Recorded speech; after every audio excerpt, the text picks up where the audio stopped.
Caitlin Clark, the rookie who single-handedly transformed women's basketball, filled arenas that had been empty for years, and brought millions of new eyes to the WNBA, is now sidelined with a groin injury. But this isn't just any injury story. This is a warning shot that could end with the league's biggest star walking away from American basketball altogether. Caitlin Clark is going to miss tonight's game, and she's got a groin injury. I have been banging the drum online and on here for the last 2 weeks saying there's something wrong with her legs. There's something going on. Is it the nagging quad injury? But it's something to do with the lower half of her body. It is a groin injury. Now we've got an idea of why she's struggling from long range, where it requires some real push. Today, we're diving deep into how the WNBA might be on the verge of losing the very player who saved their league, and why Europe's top basketball organizations are watching this unfold with checkbooks in hand, ready to offer Clark an escape route she might just take. Let's start with the facts. Caitlin Clark is out with a left groin injury, missing her second straight game and her 7th this season. But here's what the official reports won't tell you. This injury was entirely predictable. Yesterday's game was horrendous, bro. I mean, it was bad. I mean, this one might be one for the ages, bro. I can't even lie. The referees just exposed their hand so bad, bro. I mean, they just didn't care no more. They didn't care. The world was watching how bad the cause was. They didn't care at all. They was going to get their issue off against the Fever no matter what. And I'm here to tell you, that's exactly what went down, bro. I mean, they got their issue off in a major way, bro. I mean, there was countless of times I could literally look at the screen and know that was a... For weeks, eagle-eyed fans noticed something was wrong. Clark had only made 1 three-pointer in her last 3 games combined. For a player whose identity is built on legendary long-range shooting, this was like watching a master painter suddenly unable to hold a brush. The warning signs were everywhere. Kinesiology tape wrapped around her upper leg, changes in her pregame routine, a visible weariness that replaced her signature swagger. Her coach, Stephanie White, described the injury as day-to-day, but anyone paying attention knew this was the culmination of something much larger. So, lads, today the referees gave the report on the situation, and it's even worse. It's even worse than I imagined, and it was pretty grim. Like, it was a pretty grim overall. This wasn't a freak accident or bad luck. This was the inevitable result of months of systematic abuse that the league, its officials, and its players all chose to ignore. Clark's body finally said, enough. And it might be sending that same message about her entire WNBA career.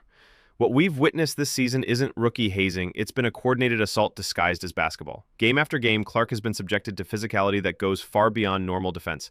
Remember Kennedy Carter's shoulder check? A blindside hit that had nothing to do with the play, delivered when Clark was nowhere near the ball. Initially called a common foul, it was only upgraded to a flagrant after public outrage forced the league's hand. Yep, across the head, and they will go to the monitor to review this one. Yeah, that's right. Is being reviewed for possible upgrade to a flagrant. Then there was Angel Reese, winding up and hitting Clark directly in the head during a quote-unquote block attempt. Another foul that officials missed in real time and only addressed after video evidence made ignoring it impossible. The statistics tell an even more damning story.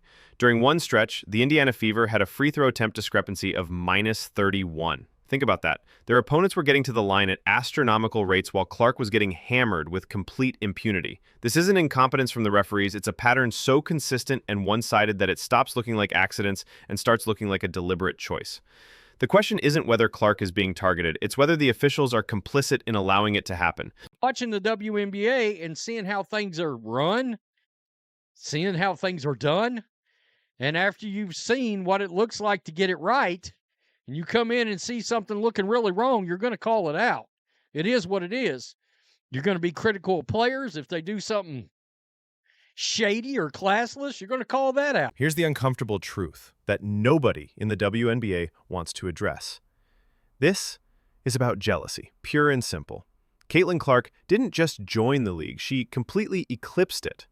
Her arrival triggered attendance explosions, TV ratings that rival major men's sports, and charter flights for the entire league, largely because of the revenue she generated. Her endorsement deals with Nike, Gatorade, and State Farm dwarf those of even the most established veterans. She flies on private jets while other players fought for years just to get the league to approve better travel conditions. I wanted to share with you guys an article that I found that honestly gives us so much insight into the WNBA referees, how they are hired, how much they make. And there's one section that really stood out to me, and they break down essentially why they are making the calls that they make. And they also talk about the influx of new fans flooding to the WNBA. They talk about Caitlin Clark a little bit. This article to me was really telling. It actually came out in January, but it was published by SB Nation, and it's entitled How WNBA Referees Are Scouted, Trained, and Held Accountable. The old guard sees a newcomer who instantly became the undisputed face of their league, and the resentment is palpable. The physical abuse on the court, conveniently ignored by officials, starts to look less like basketball and more like a coordinated effort to put the new queen in her place. But here's what makes this even more tragic. Clark never asked for special treatment. She just showed up, played her game, and brought millions of fans with her. Instead of celebrating their salvation, some in the league are determined to destroy it. And that is the news that Caitlin Clark is out with a groin injury. Now, if you guys have been watching the Indiana Fever and Caitlin Clark play over the past 3 games, it is very clear that Caitlin Clark is not feeling like Caitlin Clark. She has only made 1 3-pointer in her last 3 games, and even just last game, she only had 6 points. But it wasn't only her performance on the court that was worrying fans, it was also just her demeanor, her energy. It felt like something was wrong. She wasn't hyping up the crowd like she normally does. While the WNBA tears itself apart with jealousy and politics, Europe's top basketball leagues are watching and waiting. They're offering Clark something the WNBA seemingly can't: respect, protection, and potentially more money. European leagues have a history of treating their stars like royalty, not punching bags. They understand that protecting your marquee players isn't just good business. It's basic common sense. Imagine being Caitlin Clark right now. You've transformed an entire league only to be treated like a target by your peers and ignored by officials who should be protecting you. Your own teammates have laughed when you've been cheap-shotted. You didn't even win Rookie of the Year unanimously, despite carrying the entire league on your back. Meanwhile, across the ocean, professional organizations are saying, "We see your talent, we value your contribution, and will treat you like the superstar you are." The question isn't whether Clark could succeed in Europe. It's whether she'll eventually decide she's had enough of being America's basketball martyr. This groin injury is more than a medical issue. It's Caitlin Clark's body sending a clear warning message to the WNBA. This can't continue. Every time she's been hammered without a call, every cheap shot that's been ignored, every game where the officiating has been blatantly one-sided, it's all been building to this moment. Clark has shown incredible resilience, getting back up every single time, never flopping, never complaining publicly. But there's only so much abuse a human body can take, and there's only so much disrespect a generational talent should have to endure. The Fever are 2-4 without Clark in the lineup. Ticket prices plummet when she's not playing. TV ratings drop dramatically. The entire Clarkonomics phenomenon that saved the WNBA grinds to a halt the moment she's not on the court. If this injury is a warning shot, the WNBA needs to listen carefully, because the next message might not be delivered through medical reports. It might be delivered through a press conference announcing her departure to Europe. The WNBA was handed $1 billion miracle in Caitlin Clark. She brought mainstream attention, filled arenas, broke records, and transformed the entire business model of women's professional basketball. But instead of protecting their golden goose, the league has allowed her to be treated like a piñata. The jealousy, the targeting, the officiating bias, it's all created a perfect storm that could end with the WNBA losing the very player who saved it. This groin injury isn't just about missing a few games. It's about a superstar's body finally saying enough to months of systematic abuse. And if the WNBA doesn't get the message, they might wake up one day to find their biggest star has taken her talents and her millions of fans somewhere else. The warning has been sent. The question now is, will the WNBA listen, or will they learn the hard way what happens when you don't protect your most valuable asset? What do you think? Is Clark's injury the wake-up call the WNBA needs, or is it already too late? Let me know in the comments below. New footage has come out. Ref not called. This is a foul, okay? This is a foul. WNBA referees has been having issues. WNBA referees simply playing against Caitlin Clark and the Fever. This is another year and another case of WNBA referees not making the right calls when it comes to Caitlin Clark. New footage reveals how WNBA referees allowed Caitlin Clark to be injured, and she's been attacked again. A Seattle Storm player injured her, but the ref stayed silent. Why is the WNBA turning a blind eye to their biggest star being targeted? If you're a Caitlin Clark fan, you need to see this. The footage doesn't lie, and what's happening to CC is absolutely unacceptable. Stay tuned because we're breaking down everything: the injury, the missed calls, and why this pattern keeps repeating. Clark will miss tonight's Fever game against the Sparks with a groin issue. Remember, she did not miss a game in college or her first year in the W. She's already missed 5 games with a quad injury this season, and now will add tonight to the list. Clark, unfortunately, is in a shooting slump as well, going 1 for 23 from 3 over her last 3 games. The news dropped from the Indiana Fever. Caitlin Clark is out with a left groin injury. She missed Thursday's game against the Los Angeles Sparks, and her status remains day-to-day. But here's what they don't want you to know. This wasn't just a random injury. New footage shows the exact moment Caitlin Clark got hurt, and it's devastating. Caitlin Clark is out injured right now, and it appears that we know, well, she's out injured with a groin injury, and it appears there is footage of how it happened. It happened in the final seconds of the Seattle Storm game. The Fever were up by 8 points. The game was over. But for some inexplicable reason, Coach Stephanie White put Caitlin back in with just 16 seconds left on the clock. That's when disaster struck. Clark takes a handoff from Aaliyah Boston, fumbles slightly, then makes a sharp, explosive juke with her left leg. You can literally see the moment her body breaks down. Her face twists in pain, she grabs her groin, and she's done. The news dropped from the Fever. Caitlin Clark is out with a groin injury. Caitlin Clark out yet again with a left groin injury. The fallout has begun. That's the draw. That's the aura. That's the brand. She is the WNBA. The question everyone's asking, why was she even in the game? The Fever had it locked up. There was no reason for their franchise player to be on the court risking injury in garbage time.